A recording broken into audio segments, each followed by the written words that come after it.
Everyone, আসসালামু আলাইকুম। নিয়ে এলাম আরও একটি নতুন ব্লগ, নতুন দিন। কেমন আছেন আপনারা সবাই? এখানে আমি ফ্রিজ থেকে কিছু মাছ মাংস বের করে নিয়েছি, যেগুলো রান্না করব আর কি। প্রতিদিনই আমি এটা সকালে আমার অন্যান্য কাজ শেষ করে আমি এটাই বের করে নিই। মাছ বা মাংস আর মরিচ মশলা আর রসুন আদার বক্সটা বের করে রাখি সব সময়, যেহেতু রান্না হতে হতে যেমন এটা ডিফ্রস্ট হয়ে যায় আর কি।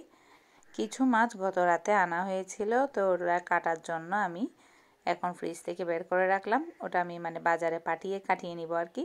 বাসায় তো আসলে মাছ কাটাটাও তো সুবিধার না, হাতে অনেক বেশি ব্যথা লাগে। আর এই মাছটাতে প্রচুর কাটা, এটাতে বাসায় কাটানো যাবে না, এটা বাসায় কাটা যাবে না। তো এটা আমি বাজারে কাটিয়ে আনবো। এখানে আমি কিছু ছোট মাছ, যেটাকে আমি একেবারে মুচমুচে করে ফ্রাই করে নিই, এটা বের করে নিচ্ছি। আর একটা রসুনের বক্স, একটা হচ্ছে মরিচের বক্স, রসুন আদা একসাথে আমি ব্লেন্ড করে একই বক্সে রেখে দিই, সমপরিমাণ রসুনের সাথে সমপরিমাণ আদা দিয়ে। তো এখানে মাছ মাংস অন্যগুলো সব বের করে নিচ্ছি। মাংস নেই, এখানে সব মাছ। একটা হচ্ছে মাছ কাটিয়ে আনবো বাজার থেকে, আর সবগুলোই হচ্ছে সামুদ্রিক মাছ, আরগুলো হচ্ছে ছোট মাছ, যেটাকে একেবারে মুচমুচে করে ফ্রাই করে নিব। এই ফ্রাই মাছটা সকলেই পছন্দ করে, ঘরের সবাই খুবই পছন্দ করে ফ্রাই মাছটা। এখন যেহেতু এগুলো প্রায় সময় বাজারে উঠে, তাই এটা নিয়ে ফেলি, সবাই এটা খাই। তো এখন কিচেনের এক পাশটাতে এখানে আমার তৈরি করা কিছু জিনিস রেখেছিলাম, এগুলোকে এখন পরিষ্কার করে নেব। আর কিচেনের এই জায়গাটাকে একটু খালি করে নিব। এই যে জিনিসগুলো রাখার কারণে জায়গাটা একেবারেই ভর্তি হয়ে আছে, জায়গাটা একেবারে জ্যাম লাগছিল। তো এখন এগুলোকে পরিষ্কার করে আমি ঢুকিয়ে রাখবো, পরবর্তীতে দেখা যাক এগুলো দিয়ে কি করা যায়। সকাল থেকে উঠে আসলে ঘরের সমস্ত কাজ একটু একটু করে নিলে সময় থাকতে সমস্ত কাজগুলো শেষ হয়ে যায় আর কি।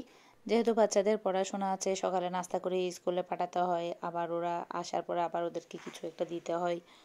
তো এর পাশাপাশি আবার রান্নাবান্না আছে, লেখাপড়ার দিকেও হোমওয়ার্কের দিকেও খেয়াল রাখতে হয়। তাই ঘরের প্রতিটি কাজ আসলে ভোর থেকে শুরু করলেই খুবই সহজে একটু সময়টা আসলে সাশ্রয় হয়। আর এখন যেহেতু শীতকালে একেবারেই সময়টা খুঁজে পাওয়া যায় না, সকালটা খুবই তাড়াতাড়ি শুরু হয়। আর এদিকে দেখা যায় একেবারে মুহূর্তের মধ্যেই যেন এই জোহরের আজানটা দিয়ে দেয়, একেবারেই মনে হয় যেন অল্পটা সময়, একেবারে অল্প সময়ের মতো লাগে।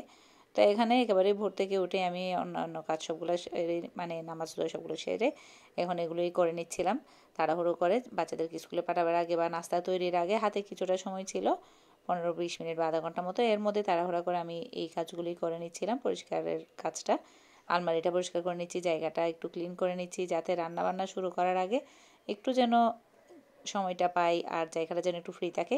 আর কিচেন পরিষ্কার থাকলে কাজ করতে বরাবরের মতোই সবসময় ভালো লাগে, আর একবার একটা মনের মধ্যে একটা ফুর্তি কাজ করে আর কি সবসময়। যেহেতু সব কাজ নিজের এক হাতেই করা লাগে, এখন করলে আমি করব বা পরে করলেও আমি করব, তাই সময় থাকতেই করে নিই। যেহেতু বাচ্চাদেরকেও পড়ালেখা পাশাপাশি অন্যান্য সব কিছু দিকে নিজেরই খেয়াল রাখতে হয়, ওদের পড়ালেখার ব্যাপারটাও যেহেতু আমিই দেখি। তো এখানে চলে এলাম, জায়গাটাকে এখন একেবারে খালি করে দিয়ে এখন ডিপ ক্লিন করে নিব। প্রথমে শুকনো ময়লাগুলো মুছে নিচ্ছি, তারপরে একেবারে সাবান দিয়ে ভালো করে পরিষ্কার করে নিব। চুলার পিছনেও একটা ফুলের ছিল এরকম শোপিসের মতো, এটাকে ভালো করে পরিষ্কার করে নিচ্ছি। ফুল ছিল, এটাকে ভালো করে একটু ঝেড়ে নিচ্ছি। এটা তো অবশ্য তেমন ময়লা হয়নি, তারপরেও সবসময় পরিষ্কার করে নিলে ময়লা থাকে না আর কি। এখন এখানে একেবারে সাবান নিয়ে ভালো করে এটাকে ডিপ ক্লিন করে নিব। এটাকে অবশ্য প্রতিদিনই রান্নার শেষে বা রান্নার পরে করে নিই। এই তো এখন পরিষ্কার শেষ, এবার শুকনা কাপড় দিয়ে ভালো করে মুছে নিচ্ছি চুলার নিচটা পাশটা। আসলে এইভাবে করে প্রতিদিন করে নিলে প্রতিদিন আসলে এটাকে ভালো করে আর করা লাগে না, একেবারে পরিষ্কারই থাকে। তো এখন আমার একেবারে পরিষ্কার করা শেষ। আমি এখানে সমস্ত কিছু করে এরপর বাচ্চাদেরকে নিয়ে ওদেরকে নাস্তা খাইয়ে স্কুলে পাঠিয়ে দিব আর কি। এখন ফুলটাও তুলে দিব, যেটা নামিয়ে রেখেছিলাম।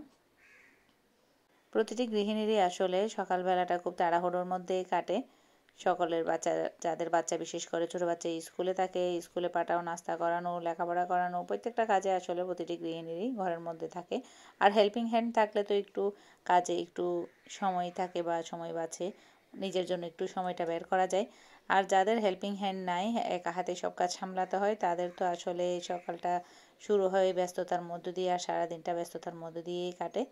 আর এগুলো হচ্ছে প্রতিদিনের কাজ। ওই দিকের কাজ শেষ করে এসে আমি এখন আমার রুমের সমস্ত এই ড্রেসিং টেবিলের সব কিছু এভাবেই প্রতিদিনই আসলে করা লাগে।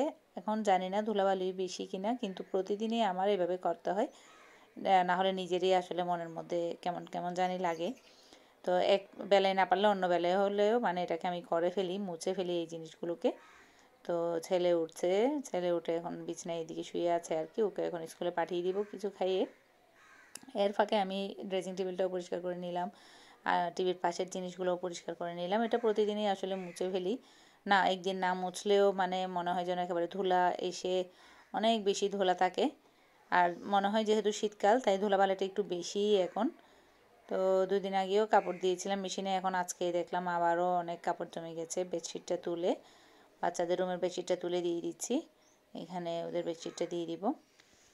আর বাচ্চাদের রুমের বেডশিটটা আমি সপ্তাহে একদিন মানে চেষ্টা করি এটা সবসময় ধোয়ার জন্য, পরিষ্কার রাখার জন্য। আর যে রুমে আমরা থাকি ওই রুমেরটাও। আর বাচ্চারা যে রুমে খেলা করে ওটা আমি একটু দেরি করেই ধুই, কারণ যেহেতু এখানে সবসময় বাচ্চারা থাকে খেলা করে একটু ময়লা হয়। তো ওটাকে একটু, ওটাতে যেহেতু থাকা হয় না আমাদের কারোই রাত্রে, জাস্ট খেলার সময় থাকে, তাই ওটা আমি একটু দেরিতেই ধুই। তো এখানে আমি সাবান দিয়ে দিচ্ছিলাম, সাবান দিয়ে মেশিনটা অন করে দিয়েছি, সাবান দিয়ে দিচ্ছি, এটাকে টাইমার সেট করে দিয়েছি, এটা এখন হয়ে যাবে। সকালে উঠেই সকালের এই টুকিটাকি কাজ এগুলো করতে করতেই দুপুরের রান্নার শুরু। এই তো বেডশিটটা তুলে ফেলেছিলাম, এখন এখানে এই অবস্থা। এটা ওইটুকুতেই রেখে আমি চলে এসেছি কিচেনে, সাথে সাথে এখানে পানি গরমের জন্য বসিয়ে দিব, চালটা ধুয়ে নিব। বাচ্চারা স্কুলে যাওয়ার আগে সবাই খেয়ে যাবে, কারো পরীক্ষা 12টায়, কারো পরীক্ষা 1টায়, তো একেবারে ভাত খেয়ে গেলেই হয়। এখানে ছিল একটি এটা কি ফ্রাইড রাইস করার জন্য চিকেন ম্যাজিক, আর একটা হচ্ছে স্যুপ। শীতের জন্য স্যুপটা হচ্ছে খুবই কার্যকরী। আমার তো শীতকালে আসলে এই স্যুপটা খুবই পছন্দ করে সবাই।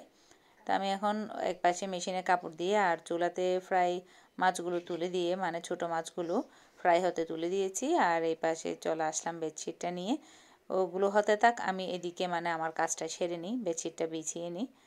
আর এই তো মানে মুহূর্তের জন্য আসলে ফ্রি টাইম নেই, যতক্ষণ ঘরে কাজ আছে ততক্ষণ তো করে যেতেই হবে। তাড়াহুড়া করে এখন বাচ্চাদের এই বেডশিটটা করে দিতে দিতে ততক্ষণে মেশিনের কাপড়গুলো হয়ে গিয়েছে, ধোয়া শেষ। আমি এখন এদিকে বারান্দায় এসে তাড়াতাড়ি কাপড়গুলো দিয়ে দিচ্ছি। চুলা কিন্তু এখনও মাছ ফ্রাইগুলো উল্টে দিয়ে এসেছি, এর মধ্যে মাছ ফ্রাইগুলো হয়ে যাক ততক্ষণে আমি কাপড়গুলোও দিয়ে ফেলি। বেডশিটটাও করে দিয়েছি, বিছিয়ে দিয়েছি, এরপর এখন অন্য কাজে যাব।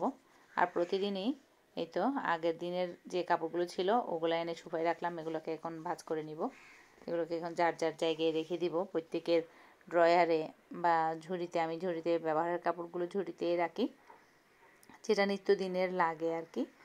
তো এইভাবে করে প্রতিদিন কাপড় হয়, প্রতিদিন কাপড় ধুই, এরপর আবার শুকনা কাপড়গুলো নিয়ে ভাঁজ করা লাগে। আসলে গৃহিণীদের কাজ কি বলবো, কাজের শেষ নেই। আর বাচ্চাদের ঘরে তো একটা জিনিস মানে সব সময় গোছানো লাগে, গোছাতে হয়, না হলে বাচ্চারা এক একটা জিনিস বের করে খেলে, ওটাকে আবার অতটুকু হয়তো বা রেখে যায়, মাঝে মাঝে গোছায়, মাঝে মাঝে গোছায় না। এখানে শীতের কিছু কাপড় ছিল মোটামোটা, এই কয়েকটা কাপড় আমি ঢুকিয়ে রাখবো, যেহেতু এগুলো এখন লাগতেছে না। শীতের কাপড় কিছু বাইরে আছে, আর কিছু যেহেতু লাগছে না ওগুলোকে আমি বাইরে মানে ঢুকিয়ে রাখবো আর কি, বাইরে। এখন কিছু একটা বাঁধাকপি, ফুলকপি, এখানে কাঁচামরিচ আর লাল শাক, মূলা শাক আনা হয়েছে, এই দুটাকে মিক্স করে করব, তাহলে খুবই মজার হবে। আজকের ভিডিওটি কে কোথা থেকে দেখছেন অবশ্যই জানাবেন, আর যদি ভিডিওটি ভালো লেগে থাকে তাহলে অবশ্যই একটা লাইক দিয়ে দিবেন। এখানে মাছগুলো কেটে আনা হয়েছে বাজার থেকে, এরপর এটাকে রান্না করে নিব আর কি। আর এর পাশে ভাত তো হয়ে গিয়েছে, ভাতটাও বসিয়ে দিয়েছি, আর শাকটাও রান্না করা শেষ। আজকের জন্য এই পর্যন্তই, আল্লাহ হাফেজ।